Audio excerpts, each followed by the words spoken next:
To Joe alone did the shy child tell her thoughts, and over her big harum-scarum sister Beth unconsciously exercised more influence than anyone in the family.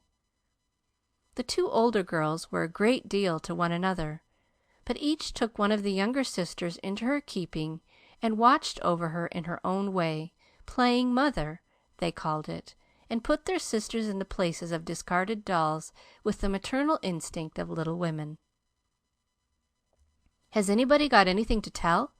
It's been such a dismal day. I'm really dying for some amusement," said Meg, as they sat sewing together that evening. "I had a queer time with Aunt today, and as I got the best of it, I'll tell you about it," began Joe, who dearly loved to tell stories. "I was reading that everlasting Belsham, and droning away as I always do, for Aunt soon drops off, and then I take out some nice book and read like fury till she wakes up.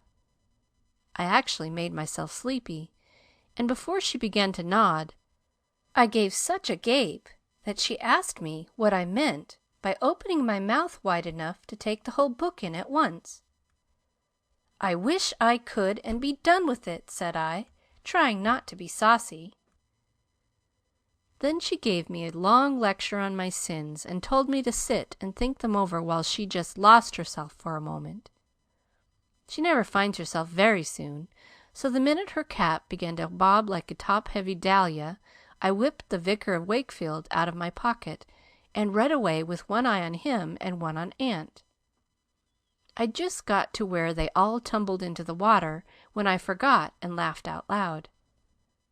Aunt woke up, and being more good-natured after her nap, told me to read a bit and show what frivolous work I preferred to the worthy and instructive Belsham. I did my very best, and she liked it, though she only said, 'I don't understand what it's all about. Go back and begin it, child.' Back I went and made the primroses as interesting as ever I could. Once I was wicked enough to stop in a thrilling place and say meekly, 'I'm afraid it tires you, ma'am. Shan't I stop now?' She caught up her knitting, which had dropped out of her hands, gave me a sharp look through her specs, and said in her short way, 'Finish the chapter, and don't be impertinent, miss.'"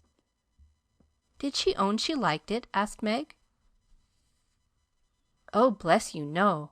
But she let old Belsham rest, and when I ran back after my gloves this afternoon, there she was, so hard at the Vicar that she didn't hear me laugh as I danced a jig in the hall because of the good time coming.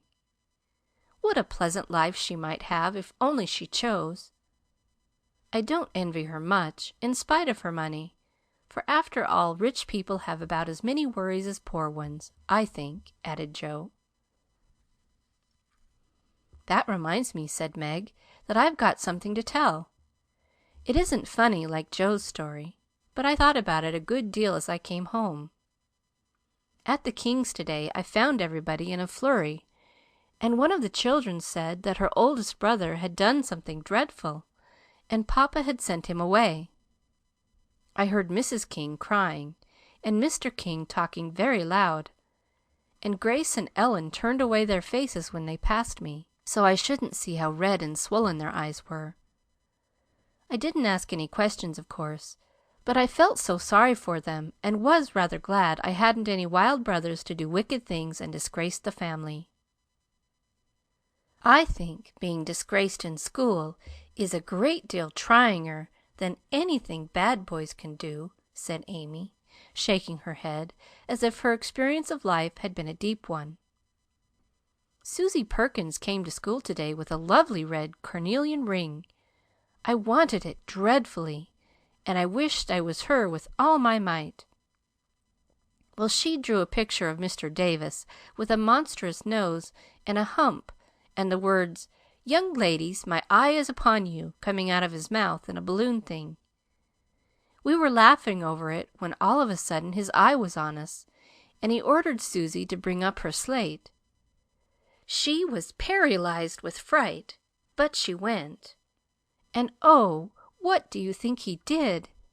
He took her by the ear! The ear! Just fancy how horrid!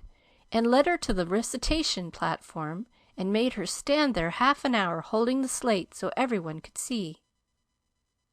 "Didn't the girls laugh at the picture?" asked Joe, who relished the scrape. "Laugh? Not one. They sat still as mice, and Susie cried quarts. I know she did. I didn't envy her then, for I felt that millions of carnelian rings wouldn't have made me happy after that.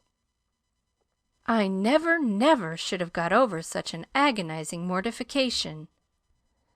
And Amy went on with her work in the proud consciousness of virtue and the successful utterance of 2 long words in a breath. "I saw something I liked this morning, and I meant to tell it at dinner, but I forgot," said Beth, putting Joe's topsy-turvy basket in order as she talked. "When I went to get some oysters for Hannah, Mr. Lawrence was in the fish shop, but he didn't see me, for I kept behind the fish barrel, and he was busy with Mr. Cutter, the fisherman.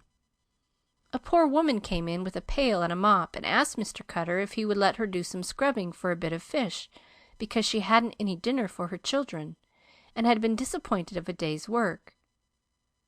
Mr. Cutter was in a hurry and said no, rather crossly, so she was going away looking hungry and sorry, when Mr. Lawrence hooked up a big fish with the crooked end of his cane and held it out to her. She was so glad and surprised she took it right into her arms and thanked him over and over. He told her to go along and cook it, and she hurried off so happy. Wasn't it good of him? Oh, she did look so funny hugging the big slippery fish and hoping Mr. Lawrence's bed in heaven would be aisy."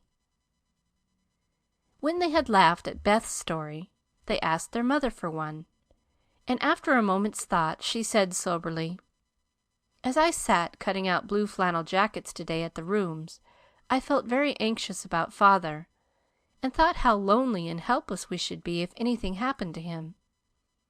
It was not a wise thing to do, but I kept on worrying till an old man came in with an order for some clothes. He sat down near me, and I began to talk to him, for he looked poor and tired and anxious. 'Have you sons in the army?' I asked, for the note he brought was not to me. 'Yes, ma'am, I had 4, but 2 were killed, one is a prisoner, and I'm going to the other, who is very sick in a Washington hospital,' he answered quietly. 'You have done a great deal for your country, sir,' I said, feeling respect now instead of pity. 'Not a mite more'n I ought, ma'am. I'd go myself if I was any use. As I ain't, I give my boys and give 'em free.' He spoke so cheerfully, looked so sincere, and seemed so glad to give his all that I was ashamed of myself. I'd given 1 man and thought it too much, while he gave 4 without grudging them. I had all my girls to comfort me at home, and his last son was waiting miles away to say good-bye to him, perhaps. I felt so rich, so happy thinking of my blessings, that I made him a nice bundle, gave him some money, and thanked him heartily for the lesson he had taught me." "Tell another story, Mother, one with a moral to it, like this. I like to think about them afterward, if they are real and not too preachy," said Joe, after a minute's silence. Mrs. March smiled and began at once, for she had told stories to this little audience for many years and knew how to please them. Once upon a time there were 4 girls who had enough to eat and drink and wear, a good many comforts and pleasures, kind friends, and parents who loved them dearly, and yet they were not contented. Here the listeners stole sly looks at one another and began to sew diligently. These girls were anxious to be good and made many excellent resolutions, but they did not keep them very well, and were constantly saying, "If only we had this," or "If only we could do that," quite forgetting how much they already had, and how many things they actually could do. So they asked an old woman what spell they could use to make them happy, and she said, "When you feel discontented, think over your blessings and be grateful." Here Joe looked up quickly, as if about to speak, but changed her mind, seeing that the story was not yet done. Being sensible girls, they decided to try her advice, and soon were surprised to see how well off they were. One discovered that money couldn't keep shame and sorrow out of rich people's houses.